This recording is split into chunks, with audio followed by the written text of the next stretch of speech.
My name is Calvin, and I am here at NAMI Greater Houston. I'm here as a volunteer.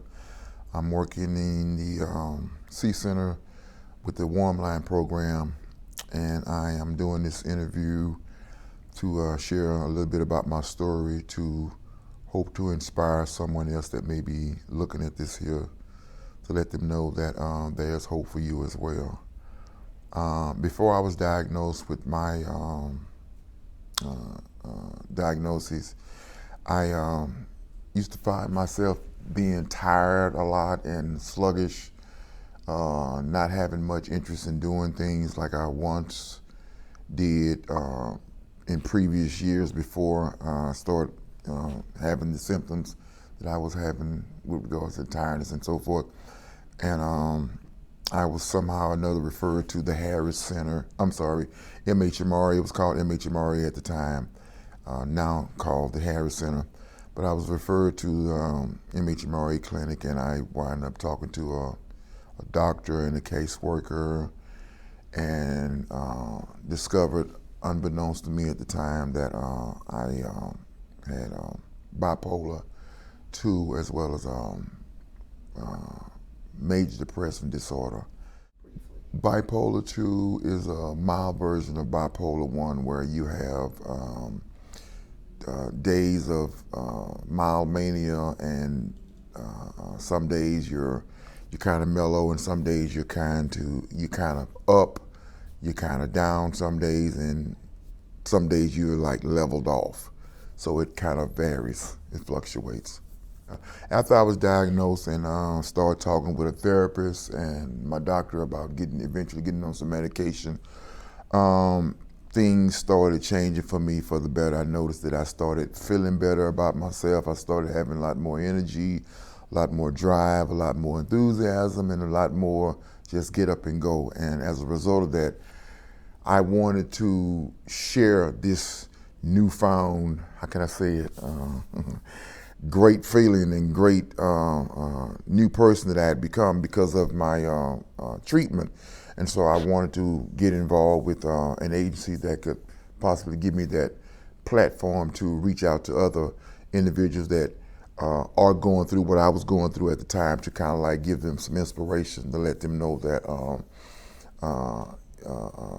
they too can be helped, as well as have a new way of life as well, through taking medication and seeing a therapist, and just following the treatment plan laid out by your doctor and so forth. So that's pretty much how it started. Actually, I feel like I'm in a state of euphoria, and I feel like, and I say that because I feel so good about myself now that I've got a hold on my mental illness. I've got everything up under control with regards to me being stable, me having good feelings, me having a positive outlook about myself, me being optimistic, and me being just feeling totally good about myself. I sometimes feel like I say, just like I'm just a new person, and it's all because of the willingness on my behalf to reach out and get some help for myself, and just follow a treatment regimen that was prescribed specific for me to help me. And because I feel the way that I feel now, I just want to share with other people to let them know that you can do it too. Because one thing I've learned about having this diagnosis is that recovery does not discriminate. It doesn't matter who you are, your ethnicity, race, origin, sex identification, or whatever. If you want the help, it makes itself available for you. And I'm talking about recovery. I guess I'm like everybody else, in the beginning, when you really don't know, you tend to be a little apprehensive, fearful, if you will, of the unknown. And so through therapy and being reassured that other people, even famous people, then been diagnosed and then, went through their ups and downs with their mental illnesses, we can and we do recover. And I'm a living witness to that. Any person that has a diagnosis, no matter what it is, It is very important. Support it plays a major role in a person's recovery. Support and having coping skills. Um, Fortunate enough for me, I have the support of some friends who understand what I'm going through, what my struggles are, and are open-minded enough to be willing to stand by me and walk with me on my journey to recovery without stigmatizing me or being fearful of me.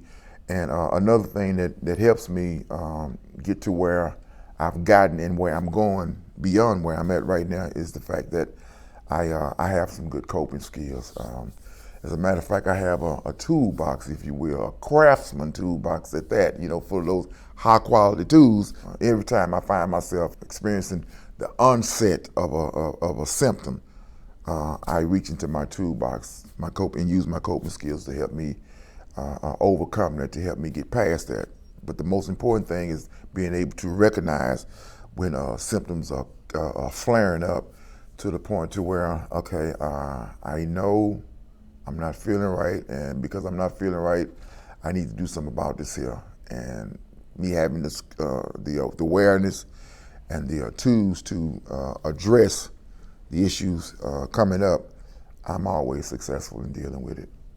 And I don't want to toot my own horn, but it is what it is. I am a very creative individual. I have skills that I didn't even know I had prior to me getting my mind back together, getting my mind stable and back right.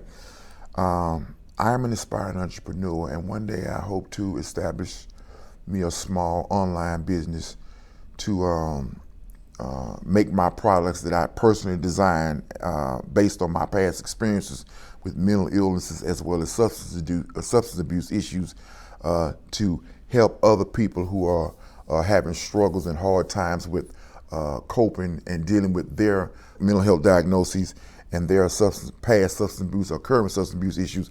These products that I design are specifically designed to help those individuals stay focused and on their commitment to recovery and help them stay mindful of their commitment to recovery. The items that I've designed based on my own personal experience, some real powerful, inspirational sayings that I put on items that persons dealing with whatever the case may be come into contact with on a daily basis, such as mugs, wristbands. I have one on right now. Necklaces, shirts, and the whole 9 yards. But like I say, with these real powerful messages on them, for my peers to help them believe in themselves once again, if you will, to have that hope. I have a brand new hope for tomorrow because, first of all, I was courageous enough and willing enough to accept the fact that, okay, I have a diagnosis. I have a diagnosis that's a part of me, but it's not me. It doesn't define who I am. I feel real good about myself, and I hope to be able to encourage others to get on this road. It's a good road. It's a good journey. It's not always smooth, but if you got a good support system in place and people that you can reach out to, and organizations like the ever wonderful NAMI, to reach out to for help and support. I mean, you can't go wrong, man, and I'm here to tell you, and I speak from experience. So, to tell you a little bit about this wonderful organization called NAMI, NAMI being the National Alliance of Mental Illness, I want you to know if you're having any type of issues, any type of mental health issues as it relates to, you're not feeling well, you just, having suicidal thoughts, you're feeling depressed, you're feeling lonely, you having racing thoughts, you just feeling not yourself, I want to encourage you to reach out to NAMI. NAMI Greater Houston, NAMI Texas, whatever NAMI you feel comfortable reaching out to, because NAMI is a national organization, and we have these branches, if you will, and affiliates all over the nation. So wherever you're at, you can just be reassured that there's a NAMI in your town. And I encourage you, if you're feeling bad, if you're feeling down, reach out to NAMI. We care about you because you matter to us. Other people, famous people, as well, then reached out for help and got help and went on to lead normal lives, productive lives again. I say if they can, do it and not be fearful, well, I'll do it too. And probably one of the greatest decisions I made.